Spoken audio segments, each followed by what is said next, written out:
অগোছালো শহরে রোজ স্বপ্ন বিক্রি হয়, ধরা যায় না, ছোঁয়া যায় না।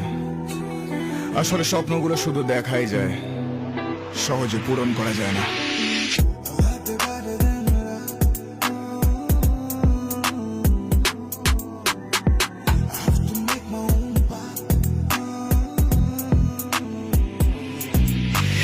গল্প লিখেছি দেওয়ালে, যেটা আসলে আমার কপালে। বলি ভগবান তুমি সব জেনে কেন মধ্যবিত্ত বানালে।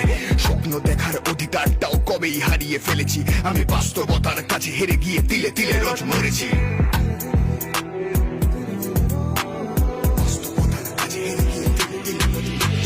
সময় আমাকে সময় দেয়নি, ভাগ্য করেনি ক্ষমা, তবু হেরে গিয়ে আমি জীবনের গায়ে লাগাইনি তারি কমা। আরো চেষ্টা করবো নিয়তির থেকে ছিনিয়ে নেব সুখ, আর করবে সেদিন ফুলবে জানে আমার বাবার বুক। বুঝে নিতে হবে